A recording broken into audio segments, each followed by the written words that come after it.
Okay, today we're going to do an install video on this Garmin GT52HW-TM Transducer. We're going to put it on the trolling motor here, some Encota Edge. It'll be the same as on a Maxim or Fort or any other cable steer trolling motor. Okay, so I've got the components I need out of the packaging. I've got the transducer and the trolling motor mount, the screws to attach the two, the threaded collar here for the transducer connector, the washer as well. Garmin does supply you with a hose clamp, but I'm going to supply my own in this case. Only tip I would give you is day before you do it, stretch out the transducer cable, undo this little tie here, and just straighten it out to get any kinks out. It's just going to make running the transducer cable up the shaft of the trolling motor a little easier.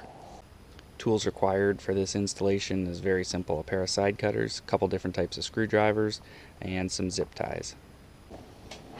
Okay, so first thing you're going to want to do is just take your hose clamp and feed it through your trolling motor mount. This is just going to be a lot easier to do now than when you put the transducer onto the mount. This one is a used one, so it's a little bit tougher because I have cut these off, but if you got the new one, it's going to be much easier. Okay, so that's on there now. Next, what we're going to do, just line the mount up with these locating pins on the transducer. Just twist our cable off to the side here.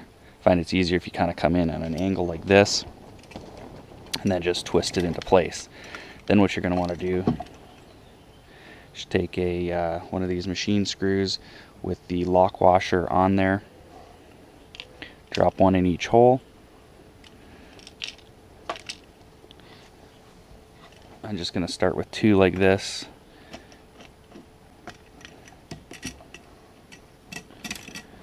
That'll just hold it in place, and I'll just do the remaining ones now.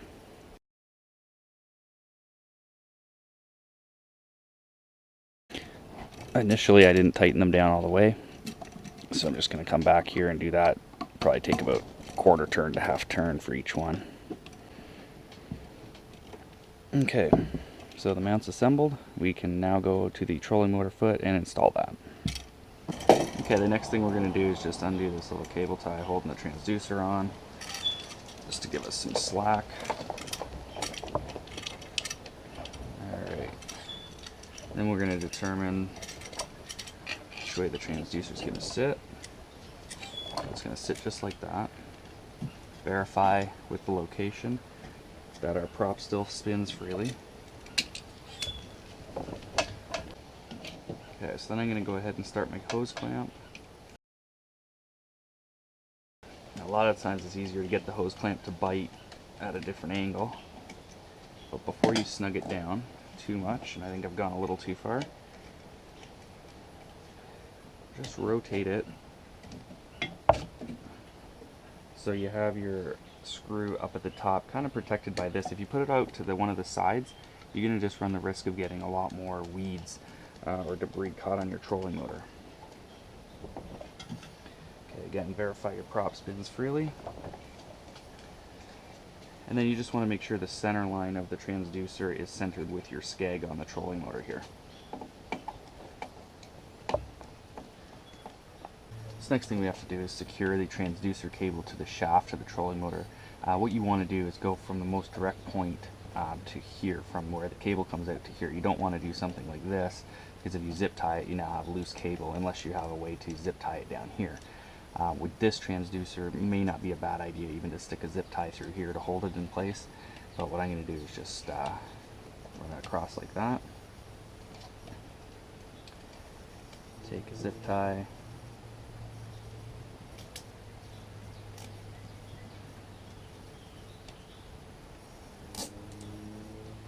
and just hold it in place.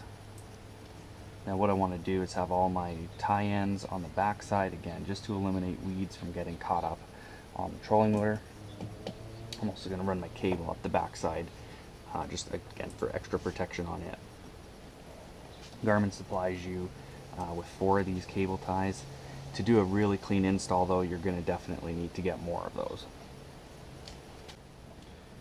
So I'm going to go ahead and secure this at about 6-inch intervals.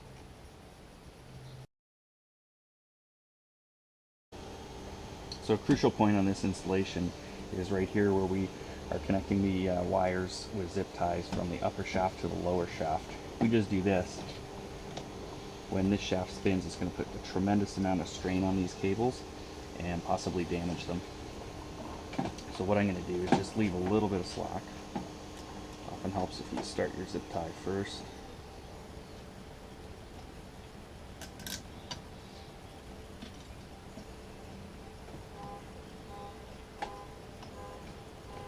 Okay, so just like that.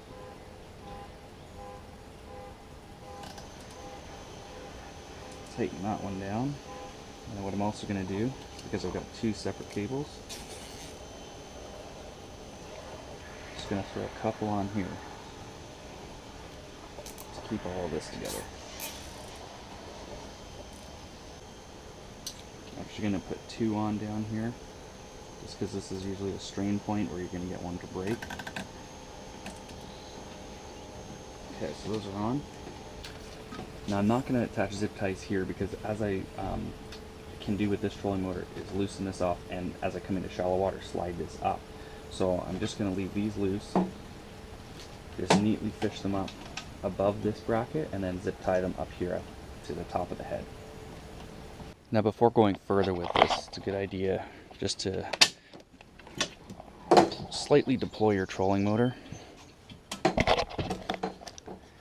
and then spin it hard over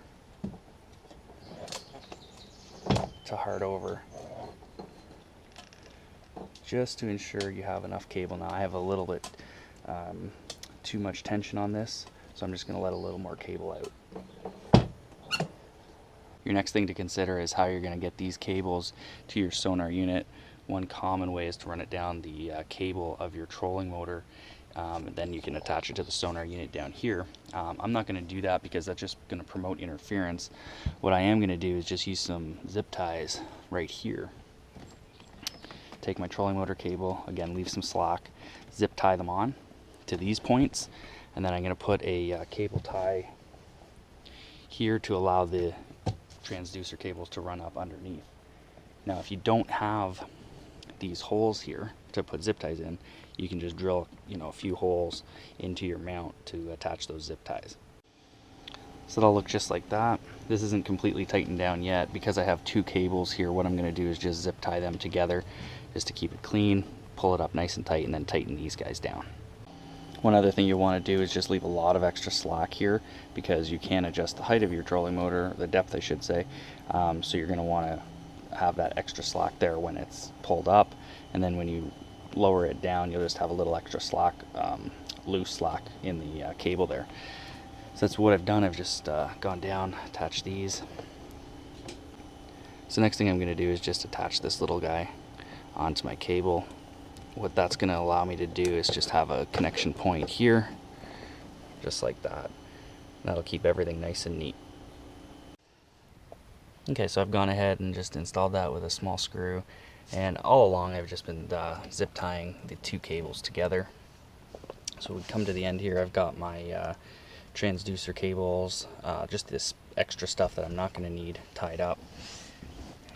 And so on the GT52HW we have a 12-pin connector. So our last thing we have to do, if you're going to be feeding this through any holes, you're definitely going to want to cut your hole, feed this through first, and then what you're going to want to do is install the threaded collar. So first thing we're going to do is just take the little gasket, pop that on. We're going to take some side cutters, just separate these two pieces here, and then they'll snap together. When you do the install, you want the threaded side up. You're just going to put it on like that. Take your second piece,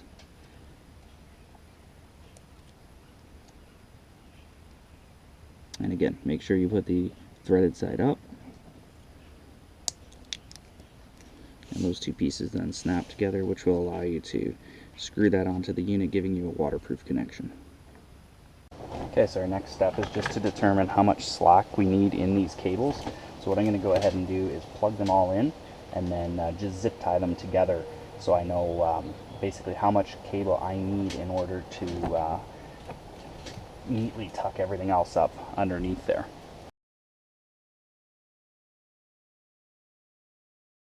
So So now when you do this, you're going to obviously want to accommodate for the angle as well. So now that I've got those cables, I've kind of just reset my angle. And I'll just put a few remaining zip ties on here just to keep these all together. Okay, so now I can just cut off these zip tie ends. I'm going to use this sleeving to push the cables through just to give it a clean look. So that sleeving is on there nicely. I'm going to take this little tie, just put this in to hold these into place, and then just screw that in there.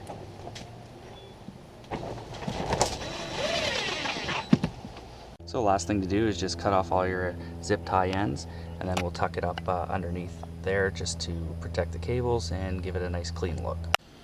Okay, so that's the Garmin GT52HW-TM Transducer mounted on a trolling motor. It's going to provide us with high chirp, down view, and side view.